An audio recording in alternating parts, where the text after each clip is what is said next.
नमस्कार साथियों, हमारे YouTube channel one day exam official में आप सभी का हार्दिक स्वागत है।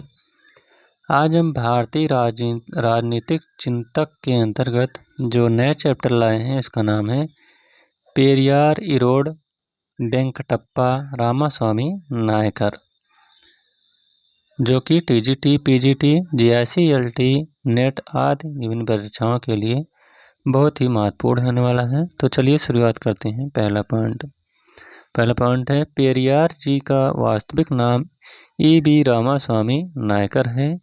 पेरियार एक सम्मान सूचक शब्द है जिसका अर्थ होता है मान्यवर, महामान्यवर, महामान्य या सम्मानित व्यक्ति के लिए।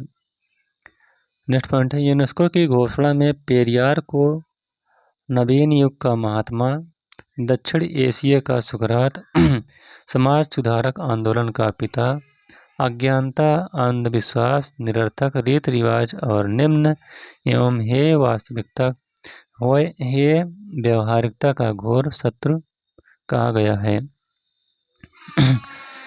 पेरियार का जन्म जो है यह 17 सितंबर 1879 को नायकर जात में हुआ था और उनकी मृत्यु 24 दिसंबर 1973 को तमिलनाडु में हुई।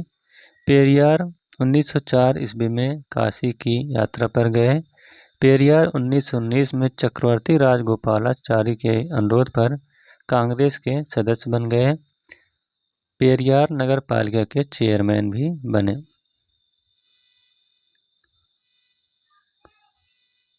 अगला पॉइंट है 1921 ईस्वी में इरोड शहर में विदेशियों की दुकान पर विरोध करने के कारण पेरियार को गिरफ्तार कर लिया गया। 1922 में तिरुपुर सत्र की अवधि में पेरियार को मद्रास प्रेसिडेंसी कांग्रेस समिति का अध्यक्ष बनाया गया, जहां इन्होंने सरकारी नौकरियों में और स्कूलों में आरक्षण देने हेतु प्रयास किया। 1925 ईस्वी में इन्होंने पार्टी छोड़ दी। 1924 ईस्वी में केरल में हुए वाईकोम सत्याग्रह में अहम भूमिका निभाई। इस सत्याग्रह के बाद लोगों ने उन्हें वाईकाम वीर यानी वाईकोम का नायक की उपाधि दी। अगला पॉइंट 1937 में राजा जी चक्रवर्ती राजगोपालाचारी द्वारा तमिलनाडु में आरोपित हिंदी के अनिवार्य शिक्षण का उन्होंने घोर विरोध किया। जस्टिस पार्टी की स्थापना 20 नवंबर 1916 ईस्वी को की गई। इसका आधिकारिक नाम था दक्षिण भारतीय उदार संघ। सी नतेशा मुदालियर, T.M. नैयर और थियागराज चेट्टी के इसके संस्थापक सदस्य थे। इस पार्टी की स्थापना का उद्देश्य गैर ब्राह्मणों के प्रति सामाजिक न्याय की स्थापना करना था। नेक्स्ट पॉइंट है 1939 ईस्वी में पेरियार जस्टिस पार्टी के अध्यक्ष बने। 1944 में इन्होंने पार्टी का नाम बदलकर द्रविड़ कड़गम या द्रविड़ संघ कर दिया। 1949 में पेरियार के मुख्य लेफ्टिनेंट कांजीवरम नटराजन अन्नादुराय ने एक संघ द्रविड़ मुन्नेत्र कड़गम यानी DMK की स्थापना की। इसका मुख्य कारण दोनों में विभेद थे। नेक्स्ट पॉइंट है वाईकोम सत्याग्रह में मंदिरों की ओर जाने वाली सड़कों पर दलितों के चलने की मनाही को हटाने के लिए आंदोलन किया गया था। आत्मसम्मान आंदोलन का मुख्य लक्ष्य था गैर ब्राह्मण द्रविड़ों को उनके सुनहरे अतीत पर अभिमान करना। नेक्स्ट पॉइंट है 1925 के बाद इस आंदोलन के प्रचार हेतु एक तमिल साप्ताहिक कुड़ी अरास 1925 ईस्वी में तथा अंग्रेजी जनरल रिवोल्ट 1928 ईस्वी में प्रारंभ हुई। अब देखते हैं प्रमुख घटनाक्रम। तो 1924 में वाईकोम सत्याग्रह हुआ। 1925 में आत्मसम्मान आंदोलन। 1929 में अपना उपनाम नायकर का त्याग कर दिया।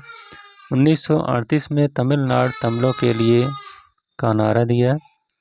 1958 में अंग्रेजी को भारतीय संघ की आधिकारिक भाषा बनाने को कहा और 1970 में यूनेस्को द्वारा सम्मानित किए गए।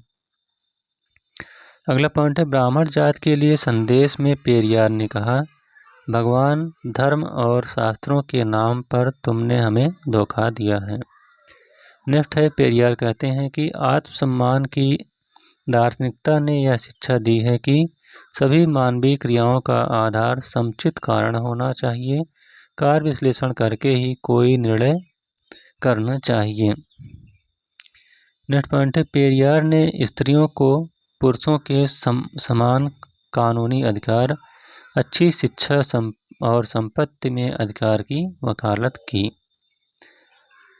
पेरियार कहते हैं कि जब तक आर्य धर्म, भारतीय आर्य प्रभुत्व, आर्यों का वेद प्रचार और वर्णाश्रम व्याप्त था, तब तक एक द्रविड़ियन प्रगति एवं आत्मसम्मान आंदोलन की आवश्यकता थी। पुनः पेरियार कहते हैं, जिस वस्तु को मैं ईश्वर मानता हूँ वह सभी व्यक्तियों को एक समान स्वतंत्र बनाती है। वह ईश्वर कभी भी स्वतंत्र रूप से विचारों एवं अनुसंधान कार्य को नहीं रोकता। ईश्वर को रुपया नहीं चाहिए, ना ही अपने प्रशंसक चाहिए, और सभी मंदिर केवल पूजा स्थल हो सकते हैं। ऐसा कहने के कारण मुझे अनिश्वरवादी कहा गया, जो अर्थहीन है।